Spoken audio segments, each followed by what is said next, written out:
Welcome to Chandru maths. SSC constable GD 2025 ரெக்ரூட்மெண்ட்டுக்கான final cut off என்னவா இருக்கலாம் அப்படிங்கிறத இந்த வீடியோ நம்ம வந்து பார்க்க போகிறோம். நம்ம வந்து ரெண்டாவதாக இன்னொரு சர்வே வந்து கண்டக்ட் பண்ணியிருந்தோம்.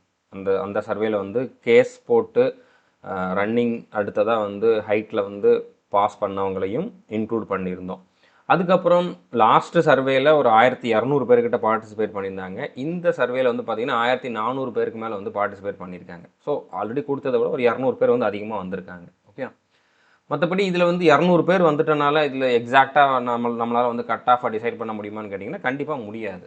ஏன்னா டோட்டல் வேக்கன்சி 1700 கிட்ட இருக்குது. ஓகே, அதில் இப்போ மெடிக்கலில் ஃபிட்டாக இருக்கிறவங்களே 2200 பேர்கிட்ட இருக்காங்க. அதை பற்றி நான் ஆல்ரெடி இதுக்கு முந்தின வீடியோ கட் ஆஃப் நான் போட்டிருந்த முந்தின வீடியோலேயே சொல்லியிருப்பேன். அந்த வீடியோ பார்த்துருந்தீங்கன்னா உங்களுக்கு தெரிஞ்சிருக்கும். பார்க்கலனாலும் ஒன்றும் பிரச்சனை இல்லை. ஓகே, ஸோ 2200 பேருக்கு மேலே இருக்காங்க. இந்த சர்வேல பார்ட்டிசிபேட் பண்ணது வந்து பார்த்திங்கன்னா 1400 பேர்கிட்ட. டோட்டல் வேக்கன்சி வந்து பார்த்திங்கன்னா கிட்டத்தட்ட ஒரு 1700 வேக்கன்சி. ஓகே, ஸோ இப்போ இந்த இடத்துல இந்த 1700 வேக்கன்சியை ஃபில் பண்ணுறதுக்கு ஃபிட்டாக இருக்கக்கூடிய இந்த 2200 பேரோட மார்க்கு கேட்டகரி வைஸ் தெரியுதுன்னா யார்கிட்ட கொடுத்தாலும் அதை வந்து எக்ஸாக்டாக சொல்லிடுவாங்க. அதாவது இந்த ரெக்ரூட்மெண்ட் பற்றி ஓரளவு நாலேஜ் இருக்கணும், ஓரளவு கால்குலேஷன் பண்ண தெரிஞ்சிருக்கணும். அந்த மாதிரி இருக்கக்கூடிய யார்கிட்ட கொடுத்தாலுமே, நான்ட்டில் யார்கிட்ட கொடுத்தாலுமே இதை வந்து எக்ஸாக்டாக சொல்லிடுவாங்க. ஓகே, அந்த டேட்டா இல்லாதப்போ நீங்கள் யார்கிட்ட கொடுத்தாலும் எக்ஸாக்டாக சொல்ல முடியாது. 1400 பேர் தான் ஃபில் பண்ணியிருக்கவே செய்கிறாங்க. வேக்கன்சியை விட கம்மியான பேர் தான் ஃபில் பண்ணியிருக்காங்க. வேக்கன்சியை விட அதிகமான பேர் வந்து ரிசல்ட்டுக்காக வெயிட் பண்ணிக்கிட்டு இருக்காங்க. ஸோ இப்போ இதில் வந்து கிட்டத்தட்ட இப்போ 1400 ஃபில் பண்ணவங்க 2200 பேர்கிட்ட இருக்காங்க. ஓகே, ஃபிட்டாக இருக்காங்க. ஸோ அப்போது இதில் வந்து இன்னொரு 800 பேர் வந்து ஃபில் பண்ணவே இல்லை.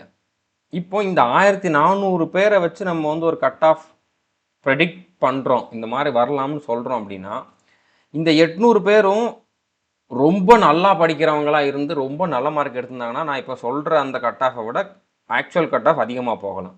இந்த 800 பேருமே வந்து ரொம்ப பார்டர் மார்க்கில் இருக்காங்க, ரொம்ப கம்மியான மார்க் தான் எடுத்திருக்காங்க அப்படின்னா நான் இப்போ சொல்கிறத விட கட் ஆஃப் கம்மியாக கூட போகலாம். ஓகே, ஸோ அப்படின்னால இப்போ நான் சொல்கிறது தான் இப்படி தான் அப்படிங்கிற மாதிரிலாம் கிடையாது. ஈவன் நீங்கள் நிறைய பேர் வந்து இதில் திரும்ப திரும்ப கேட்டனால தான் நான் வந்து திரும்ப இன்னொரு ஃபார்ம் வந்து கொடுத்தேன், திரும்ப வந்து இன்னொரு வீடியோ கொடுக்குறேன். ஓகே, மற்றபடி இது எக்ஸாக்டாக கரெக்டாக இருக்காது அப்படிங்கிறது எனக்கும் தெரியும். நான் ஒவ்வொரு வீடியோலையுமே சொல்லிக்கிட்டு தான் இருக்கேன். அது கூட தெரியாமல் ஒருத்தன் இன்றைக்கி கூட கமெண்ட் பண்ணியிருந்தான், லாஸ்ட்டு 2023 கட் ஆஃப் போட்டு நீங்கள் பல்பு வாங்கினீங்க அப்படின்ட்டு. ஏன் நீ போட்டு நீ வேணால் டியூப் லைட் வாங்க. அதாவது யார் போட்டாலும் வராது, யார் போட்டாலும் கரெக்டாகலாம் சொல்ல முடியாது. அதை கூட புரியாமல் கமெண்ட் பண்ணுறதுக்கு மட்டும் வந்துட்டான். நான் இந்த டேட்டாவெல்லாம் கொடுக்குறேன், அந்த கமெண்ட் பண்ணாமல் இந்த வீடியோ பார்த்துக்கிட்டு இருந்தேன்னா நீ வேணால் சாந்த்ரு மேத்ஸ் ஆப்பில் சேட்டில் இன்ஃபார்ம் பண்ணு, உனக்கு வந்து நான் இந்த டேட்டாவெல்லாம் கொடுக்குறேன், நீ வேணால் எவ்வளோ வரும்ட்டு சொல்லிப்பாரு. யாராலையுமே முடியாது. ஓகே, ஸோ இந்த மாதிரி முடியாது அப்படிங்கிறது எல்லாருக்கும் தெரிஞ்சது தான். அதனால் நான் இந்த டைம் என்ன பண்ணியிருக்கேன் அப்படின்னா சாட் ஜிபிடிலையுமே வந்து கேட்டிருக்கேன். அதாவது அதுலேயுமே வந்து அதோட ஹெல்ப்பையும் வச்சு இந்த மாதிரி நம்மளோட ஃபைல் எல்லாம் அப்லோட் பண்ணி என்னென்ன கண்டிஷன்ஸ் அப்படிங்கிறத சொல்லி அந்த சாட் ஜிபிடியில் ஒரு கட் ஆஃப் கொடுத்துருக்கு. அது 2 விதமான கட் ஆஃப். ஓகே, அதை நான் வந்து சொல்ல போகிறேன். மேல் கேண்டிடேட்டுக்கு தான். ஏன்னா ஃபீமேல் கேண்டிடேட் ரொம்ப கம்மியான பேர் தான் வந்து ஃபார்மே ஃபில் பண்ணியிருந்தாங்க, பாதிக்கு பாதி கூட இல்லை. ஓகே, ஸோ அப்படி இருக்கிறப்போ மேல் கேண்டிடேட்டுக்கு மட்டும் நான் சாட் ஜிபிடிலையுமே எவ்வளோ இருக்கலாம் அப்படிங்கிற அந்த கட் ஆஃப் ப்ரெடிக்ஷன் வந்து அதுலேருந்துமே வந்து எடுத்திருக்கேன். ஓகே, ஸோ அது கண்டிப்பாக உங்களுக்கு அதை நான் சொன்னோம்னா எக்ஸ்பிளைன் பண்ணோம்னா ஓரளவு அதுவும் கூட கரெக்டாக இருக்கலாம் அப்படிங்கிற மாதிரி தோணலாம். ஓகே, அதனால் வீடியோவை ஸ்கிப் பண்ணாமல் ஃபுல்லாக பாருங்கள். இது இப்படி தான் இருக்கும் அப்படிங்கிற மாதிரி யாராலையும் சொல்ல முடியாது. என்கிட்ட திரும்ப திரும்ப நிறைய பேர் கேட்குறீங்கல்ல, அதாவது நான் இவ்வளோ மார்க்கு கிடச்சிருமா இவ்வளோ மார்க் கிடச்சிருமான்ட்டு. நான் இந்த வீடியோவில் எல்லாத்தையுமே தெளிவாக சொல்லிட்டேன். ஓகே, யாராலையுமே எக்ஸாக்டாக சொல்ல முடியாது. நீங்கள் ஒரு 90 மார்க்கு 85 மார்க்கு 100 மார்க்லாம் வச்சுருக்கீங்கன்னா யார்கிட்டையும் கேட்கவே வேண்டாம் கிடச்சிருமா அப்படின்ட்டு. அதுக்கப்புறம் அந்த ஃபோர்ஸ் கிடைக்குமா இந்த ஃபோர்ஸ் கிடைக்குமா அப்படிங்கிறதையும் சொல்ல முடியாது. ஓகே, அதனால் வெயிட் பண்ணுங்கள், ரிசல்ட் வர வரைக்கும் வெயிட் பண்ணுங்கள். இது ஒரு ஐடியா தான் உங்களுக்கு, ஒரு இப்போதைக்கு இந்த மாதிரி சான்ஸ் இருக்குது அப்படிங்கக்கூடிய ஒரு ஐடியா தான். எதுவுமே இல்லாமல் இருக்கிறதுக்கு இந்த மாதிரி இருக்கலாம் அப்படிங்கக்கூடிய ஒரு ஐடியா மட்டும்தான் கொடுக்க முடியும். ஓகே, ஸோ புரிஞ்சுருக்குன்னு நினைக்கிறேன். இப்போ நம்ம இந்த சர்வேல வந்து பார்த்திங்கன்னா 1433 பேர் வந்து பார்ட்டிசிபேட் பண்ணியிருந்தாங்க. ஓகே, இதில் சந்திரமா ஸ்டூடெண்ட் வந்து பார்த்திங்கன்னா 954 பேர் வந்து பார்ட்டிசிபேட் பண்ணியிருந்தாங்க. ஸோ இன்னொரு 800 பேர்கிட்ட பார்ட்டிசிபேட்டே பண்ணலை. ஓகே, ஸோ இதுலேயுமே நிறைய பேர் வந்து ஃபேக்காக ஃபில் பண்ணியிருந்தாங்க. அது நீங்களே பார்த்துருப்பீங்க. ஈவன் நான் நிறையா இதை டெலிட் பண்ணிட்டேன், எனக்கு கண்ணில் பட்டதை டெலிட் பண்ணிட்டேன். ஒன்றையும் செக் பண்ணுறதுக்கு டைம் இல்லை. டைம் இருந்திருந்தால் எல்லாத்தையுமே என்னால் டெலிட் பண்ணியிருக்க முடியும். பட் டைம் இல்லை. ஓகே, அதனால் நான் வந்து அப்படியே உங்களுக்கு ப்ரொடியூஸ் பண்ணி அனுப்பிச்சிட்டேன். ஆனால் நீங்கள் பார்த்துருப்பீங்க, நிறைய பேர் நோட் பண்ணியிருப்பீங்க, நிறையா ஃபேக் என்ட்ரிஸ் ஒருத்தரே 2-3 வாட்டி ஃபில் பண்ணியிருப்பாங்க. அதுக்கப்புறம் வந்து பார்த்திங்கன்னா ஆக்சுவலாக உங்களுக்கு அந்த ஃபிசிக்கலுக்குள்ளே கட் ஆஃபை விட மார்க் கம்மியாக எடுத்தவங்கலாம் இதில் வந்து ஃபில் பண்ணியிருப்பாங்க. ஸோ அந்த மாதிரி நிறைய பேர் ஃபேக்காக பண்ணியிருக்காங்க. அப்படி இருக்கிறப்போ இதை வச்சுக்கிட்டு நம்ம வந்து ஒரு கட் ஆஃப் ப்ரெடிக்ஷன் கண்டிப்பாக இது இப்படி தான் வரும் அப்படிங்கிற மாதிரிலாம் சொல்ல முடியாது. ஓகே, ஸோ புரிஞ்சிருக்குன்னு நினைக்கிறேன். இப்போ ஃபீமேலுக்கு வந்து 186 வேக்கன்சிஸ் இருக்குது. ஆனால் பார்ட்டிசிபேட் பண்ணவங்க, சர்வேல பார்ட்டிசிபேட் பண்ணது ஒரு 100 பேர் கூட இருக்க மாட்டாங்க. ஃபீமேல் கேண்டிடேட் சர்வேல பார்ட்டிசிபேட் பண்ணவங்க. ஓகே, ஸோ அவங்களுக்கு நான் ஆல்ரெடி சொன்னது தான். ஓகே, ஒரு சின்ன சேஞ்ச் மட்டும் தான் இதில் இருக்கும். இவ்வளோ கட் ஆஃப் வந்து இருக்கலாம். ஓகே, ஃபீமேல் கேண்டிடேட் வந்து இவ்வளோ இருக்கிறதுக்கு வாய்ப்பு இருக்குது. மேல் கேண்டிடேட்டுக்கு வந்து 1566 வேக்கன்சி. அதில் வந்து பார்த்திங்கன்னா நான் என்னோடய கால்குலேஷன், நான் இதுக்கு முன்னால் பண்ண மாதிரியே இப்போவும் ஒரு கால்குலேஷன் பண்ணுறப்போ இந்த ரேஞ்சில் வந்துச்சு. ஓகே, இந்த இப்போ யூஆருக்கு வந்து 67லேருந்து 71க்குள்ளே இருக்கலாம். ஓபிசிக்கு வந்து 66லேருந்து 70க்குள்ளே இருக்கலாம். ஓகே, இடபிள்யூஎஸ் எல்லாருமே செலக்ட் ஆகிடுவாங்க. எஸ்சி எஸ்டிக்கு 55.5லேருந்து 57 வரைக்கும் இருக்கலாம். அப்படிங்கிறத நான் ஒரு கால்குலேஷன் பண்ணியிருக்கேன். அதாவது வேக்கன்சியவே வந்து கொஞ்சம் கம்மியாக இருக்கிற மாதிரி எடுத்துக்கிட்டு ஒவ்வொரு கேட்டகரிலையும் அந்த ரேஷியோலையே வந்து மெயின்டைன் ஆகிற மாதிரி எடுத்துக்கிட்டு, ஏன்னா நம்பர் ஆஃப் கேண்டிடேட்ஸ் கம்மியாக தான் அதில் ஃபில் பண்ணியிருக்காங்க. அப்படின்னால அதுக்கேற்ற மாதிரி நம்ம வேக்கன்சியை கொஞ்சம் மாடிஃபை பண்ணி நான் வந்து ஒரு கால்குலேஷன் பண்ணேன். ஓகே, பட் எனக்கு அதில் எனக்கே வந்து டவுட் இருக்க தான் செய்யுது. ஓகே, நான் வந்து ஒத்துக்கிறேன். இது யாருமே வந்து எக்ஸாக்டாக கட் ஆஃப் இவ்வளோ அப்படி இவ்வளோ வரும் அப்படின்னு சொல்லிட்டு தைரியமாலாம் வந்து சொல்லவே முடியாது. ஏன்னா அது பாசிபிளே இல்லை. அது வந்து ரியாலிட்டியில் நடக்க போகிறதே கிடையாது. ஓகே, இப்படி தான் அப்படிங்கிறது வந்து யாராலையுமே சொல்ல முடியாது. அவங்க கடவுளாக இருந்தால் வேணால் சொல்லலாம். ஃப்யூச்சரில் என்ன நடக்குது அப்படிங்கிறது வந்து கணிக்கக்கூடிய ஒரு சக்தி இருந்துச்சுன்னா வேணால் சொல்லலாம். ஓகே, அப்படி இல்லாதவங்க யாராலையுமே வந்து சொல்ல முடியாது. ஓகே, ஸோ அதனால் நான் என்ன பண்ணேன், சாட் ஜிபிடிலையுமே வந்து இந்த ஃபைலெல்லாம் அப்லோட் பண்ணி அதில் என்ன மாதிரி காட்டுது அப்படிங்கிற மாதிரி பார்த்தேன். ஸோ அது 2 விதமான கட் ஆஃப் கொடுத்துச்சு. அது ரெண்டும் என்னென்னு அப்படிங்கிறத சொல்கிறேன். இப்போ இது வந்து என்ன அப்படின்னா, அதாவது இப்போ நம்ம சர்வேல பார்ட்டிசிபேட் பண்ணியிருந்தாங்கல்ல, அவங்களுடைய மார்க்கு ஆவரேஜாக என்ன மாதிரி வந்திருக்கோ அதே மாதிரியே அந்த மிஸ் ஆனவங்க, இதில் ஒரு 700 பேர்கிட்ட மிஸ் ஆயிருக்காங்கன்னு வச்சுக்கலாம். ஓகே, மேல் கேண்டிடேட்ஸ் அந்த 700 பேர், 700ல் ஒரு 600 பேர்னு வச்சுக்கலாம். ஓகே, 600 to 700 பேர்கிட்ட வந்து ஃபில் பண்ணாமல் இருக்காங்கன்னு வச்சுக்கலாம். 600 to 700 பேர் வந்து ஃபில் பண்ணாமல் இருந்திருக்காங்க. இந்த 600 to 700 பேருமே வந்து பார்த்திங்கன்னா அந்த ஃபில் பண்ண 1400 பேர் எவ்வளோ மார்க் எடுத்திருந்தாங்களோ அதே ரேஞ்சில் அந்த மாதிரியே ஒரு ஆவரேஜான மார்க் எடுத்திருந்தாங்க. அப்படின்னா ஒவ்வொரு கேட்டகரிக்கும் கட் ஆஃப் எவ்வளோ இருந்திருக்கலாம்.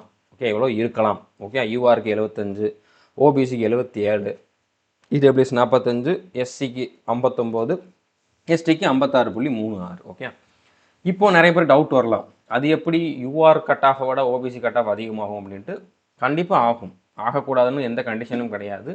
நிறையா ரிசல்ட்டில் அதிகமாக ஆயிருக்கு. அதனால் இது ஆகாது அப்படிங்கிற மாதிரிலாம் இல்லை. இது எப்போ ஆகும் அப்படின்னா, இப்போ வந்து பார்த்திங்கன்னா, இப்போ ஃபார் எக்ஸாம்பிள் யூஆரில் வந்து பார்த்திங்கன்னா உங்களுக்கு ஒரு 350 வேக்கன்சி இருக்குதுன்னு வச்சுக்கோங்க. ஓகே, இப்போ ஓபிசி, இடபிள்யூஎஸ், எஸ்சி, எஸ்டி இந்த 4 கேட்டகரியிலையுமே வந்து 23 வயசுக்குள்ளே இருக்கக்கூடிய எல்லாருமே வந்து இந்த 350 வேக்கன்சிக்கு எலிஜிபிள். ஓகே, இந்த 350 வேக்கன்சியில் வெறுமனே யூஆரில் இருக்கவங்க மட்டும் இல்லை, ஓபிசி, இடபிள்யூஎஸ், எஸ்சி, எஸ்டியில் இருக்கக்கூடிய எல்லாருமே வந்து 23 வயசுக்குள்ளே இருக்கிறவங்க எல்லாருமே வந்து ஃபில் பண்ணலாம். ஓகே, ஸோ அப்படி இருக்கிறப்போ மிச்சம் இருக்கிற அந்த ஓபிசி கேண்டிடேட் யூஆரில் ஃபில் பண்ணது போக மிச்சம் இருக்கக்கூடிய அந்த 23 வயசுக்கு மேலே இருக்கக்கூடிய ஓபிசி கேண்டிடேட் தான் ஓபிசியோட வேக்கன்சிக்கு வருவாங்க. 23 வயசுக்குள்ளே இருக்கிறவங்களும் வருவாங்க. அவங்க வந்து யூஆரில் செலெக்ஷன் ஆக முடியலன்னா அவங்க வந்து ஓபிசிக்கும் வருவாங்க. ஓகே, ஸோ இவங்களும் வருவாங்க. ஆனால் இது போக மிச்சம் இருக்கவங்க தான் இங்கே வராங்க. அப்படி இருக்கிறப்போ இதை விட இது எப்படி அதிகமாகும் அப்படின்னு கேட்டிங்கன்னா, இந்த 23 வயசுக்கு மேலே இருக்கிறவங்க நிறைய பேர் வந்து பார்த்திங்கன்னா ரொம்ப நல்ல மார்க் எடுத்திருந்தாங்க அப்படின்னா கண்டிப்பாக இந்த கட் ஆஃப் வந்து யூஆரை விட அதிகமாகும். இது எல்லா கேட்டகரிக்கும் அப்ளிகபிள் ஆகும். அந்த பர்டிகுலர் கேட்டகரியில் 23 வயசுக்கு மேலே இருக்கிறவங்க நிறைய பேர் ரொம்ப நல்ல மார்க் எடுத்திருந்தாங்க அப்படின்னா யூஆர் கட் ஆஃபை விட அந்த கேட்டகரியோட கட் ஆஃப் அதிகமாகும். ஓகே, ஸோ அதனால் இது ஆகாது அப்படின்னு நினைக்காதீங்க, கண்டிப்பாக அதிகமாகவும் வரும். ஓகே, ஆல்ரெடி நிறையா ரிசல்ட்டில் அந்த மாதிரி வந்திருக்கு. ஸோ புரிஞ்சுருக்குன்னு நினைக்கிறேன். ஸோ இந்த ரேஞ்சில் கூட வரலாம், நான் சொன்னது கூட தப்பாகலாம், இது கூட கரெக்ட் ஆகலாம், இதுவும் தப்பாகலாம். ஓகே, எதுவுமே வந்து இது கன்ஃபார்ம் அப்படி மாதிரி கிடையாது. ஏன்னா ChatGPT அதிலேயே சொல்லிடும். நான் இதுக்கான அந்த டேட்டாவெல்லாம் அப்லோட் பண்ணி அதில் வந்து இந்த மாதிரி ஒவ்வொரு இன்ஸ்ட்ரக்ஷனும் கொடுக்குறப்போ அதுவே சொல்லிடும். எக்ஸாக்டாக சொல்ல முடியாது அப்படிங்கிறது. ஓகே, ஸோ இது எக்ஸாக்டாக கிடையாது. இது ஒரு அசம்ஷன் தான். இந்த மாதிரி ஒரு அசம்ஷன். ஓகே, மிஸ் ஆனவங்க எல்லாரும் இந்த ஃபில் பண்ணவங்கள மாதிரியே மார்க் எடுத்திருந்தாங்கன்னா இவ்வளோ வரும் அப்படின்ட்டு. இது கூட உங்களுக்கு ஃபைனல் கட் ஆஃபாக இருக்கிறதுக்கு வாய்ப்பு இருக்குது. ஓகே, அப்புறம் இன்னொன்று பயந்துடாதீங்க இதை பார்த்துட்டு. ஓகே, இவ்வளோலாம் வராது. அதாவது மிஸ் ஆனவங்க எல்லாருமே இப்போ வந்து ஒரு 600 to 700 பேர் வந்து மிஸ் ஆனாங்கல்ல, அவங்க ஃபில் பண்ணாமல் இருக்காங்கல்ல, அவங்க எல்லாருமே ரொம்ப நல்ல மார்க் எடுத்திருக்காங்க. இப்போ நான் ஆல்ரெடி ஃபில் பண்ணவங்களை விட இவங்க எல்லாருமே ஆவரேஜாக வந்து பார்த்திங்கன்னா ரொம்ப நல்ல மார்க் எடுத்திருந்தாங்க அப்படின்னா அப்போ கட் ஆஃப் கண்டிப்பாக இன்க்ரீஸ் ஆகும். ஸோ அப்படி இருந்தால் இவ்வளோ வரும் அப்படிங்கிற மாதிரி கொடுத்துருக்கு. பட் இவ்வளோலாம் வராது. கண்டிப்பாக 88 89ங்கிறதுலாம் ரொம்ப அதிகம். ஓகே, இந்த ரேஞ்சிலலாம் வந்து கட் ஆஃப் வராது. பட் இது ஒரு ஐடியாக்காக இப்படியும் ஒன்று கொடுத்து பார்த்தேன், அதில் இவ்வளோ காட்டுச்சு அப்படிங்கிறத உங்களுக்கு சொல்லியிருக்கேன், அவ்வளோதான். மற்றபடி இது கூட வர்றதுக்கு வாய்ப்பு இருக்குது. அதனால் இப்போ அடுத்த ஜிடிக்கு நீங்கள் அப்ளை பண்ணியிருக்கீங்கன்னா எல்லாருமே படிங்க. ஓகே, நீங்கள் வந்து 80 மார்க்கு கிட்ட வச்சுருந்தா கூட சின்சியராக படிங்க. ஓகே, உங்களோட மார்க் 80 விட கம்மியாக இருக்குது, 80 விட அதிகமாக இருக்குது அப்படின்னா நீங்கள் எந்த கேட்டகரியாக இருந்தாலும் கண்டிப்பாக செலெக்ஷன் ஆயிடுவீங்க. சார் லாஸ்ட் வீடியோவில் ஒன்று சொன்னீங்க, இப்போ ஒன்று சொல்கிறீங்க அப்படின்னா அது ChatGPTயில் போட்டதுக்கப்புறம் எனக்கே வந்து ஒரு டவுட் வந்துருச்சு. ஓகே, இப்படி கூட இருக்கலாமோ அப்படின்ட்டு. ஸோ அப்படிங்கிறனால நான் ஸ்டார்டிங்கில் சொன்னதான் யாராலையுமே எக்ஸாக்டாக சொல்ல முடியாது. நீங்கள் 80 மார்க்கு மேலே இருக்கிறீங்க அப்படின்னா கூட படிங்க, சின்சியராக படிங்க. ஓகே, கண்டிப்பாக அந்த அளவுக்கு போகாதுன்ட்டு தான் எனக்கு இப்போவும் தோணுது. இந்த ரேஞ்சே வந்து இதுவே கொஞ்சம் அதிகம் அப்படிங்கிற மாதிரி தான் தோணுது. பட் இருந்தாலும் எனக்கு தோன்றது தான் அங்கே நடக்கும் அப்படிங்கிற மாதிரி இல்லை. ஸோ அப்படிங்கிறனால நான் இப்போ சொல்கிறது என்ன அப்படின்னா 80 மார்க்கு மேலே இருக்கிறவங்க எல்லாருமே வந்து இந்த ஜிடிக்கு இன்னும் டைம் இருக்குது, அப்ளை பண்ணியிருப்பீங்க நிறைய பேர். ஸோ அப்படிங்கிறனால நீங்கள் வந்து கண்டிப்பாக படிங்க. ஓகே, ஜிடிக்கு வந்து படிங்க, படிக்கிறனால ஒன்றும் தப்பு இல்லை. ரிசல்ட் வந்ததுக்கப்புறம் நீங்கள் வந்து ஃப்ரீயாக இருந்துக்கலாம். ஓகே, ரிசல்ட் எப்போ வரும் அப்படிங்கிறதுமே யாருக்குமே தெரியாது. ஓகே, ஸோ ஒவ்வொருத்தரும் அவங்களோட அசம்ஷனை தான் சொல்லுவாங்க. இப்போ வந்துடும் அப்போ வந்துடும் சொல்லி வியூஸ்க்காக ஏதாச்சும் சொல்லுவாங்க. பட் அது எப்போ வரும் அப்படிங்கிறது எஸ்எஸ்சியில் இருக்கவங்களுக்கே வந்து இப்போதைக்கு தெரிஞ்சிருக்காது. ஏன்னா அவங்க இன்னும் ஒரு சில ப்ராசஸை கம்ப்ளீட் பண்ணலை. ரீமெடிக்கல் ஒரு சில இடத்துல நடந்துக்கிட்டு இருக்குது, திரும்ப எல்லாத்துக்குமே மெடிக்கல் கண்டக்ட் பண்ணிகிட்டு இருக்காங்க. அதுக்கப்புறம் இன்னும் ஒரு சில ஸ்டேட்டில் வந்து பார்த்திங்கன்னா மெடிக்கல் இந்த கேஸ் போட்டவங்களுக்கு இன்னும் கண்டக்ட் பண்ணலை, நம்ம ஸ்டேட்லேயும் சரி வேறு வெஸ்ட் பெங்கால் அந்த மாதிரி இடத்துலையும் சரி. ஸோ அதை அவங்க பண்ணணும். ஸோ அதை பண்ணிட்டு தான் ரிசல்ட்டை ரிலீஸ் பண்ண போகிறாங்களா, இல்லைனா அதை பண்ணாமலே கூட ரிலீஸ் பண்ணுவாங்களா, அவங்கள வித்துகள்ல போடுவாங்களா இப்படின்னு உங்களுக்கு மைண்டில் நிறையா கொஷின் இருக்கும். அந்த கொஷினுக்கான எக்ஸாக்ட் ஆன்சர் வந்து ரிசல்ட் வந்தால் தான் தெரியும். அதுக்கு முன்னால் என்கிட்ட கேட்டாலும் நான் என்னோட பாயிண்ட் ஆஃப் வியூ தான் உங்ககிட்ட சொல்லுவேனே தவிர எக்ஸாக்டாக சொல்கிறதுக்கு யாரும் கடவுள் இல்லை. ஓகே, புரிஞ்சிருக்குன்னு நினைக்கிறேன். இருக்கக்கூடிய டேட்டாவை வச்சு நம்மளோட நாலேஜை யூஸ் பண்ணி என்ன சொல்ல முடியுமோ அதை தான் வந்து சொல்ல முடியும். ஸோ புரிஞ்சிருக்குன்னு நினைக்கிறேன். All the best.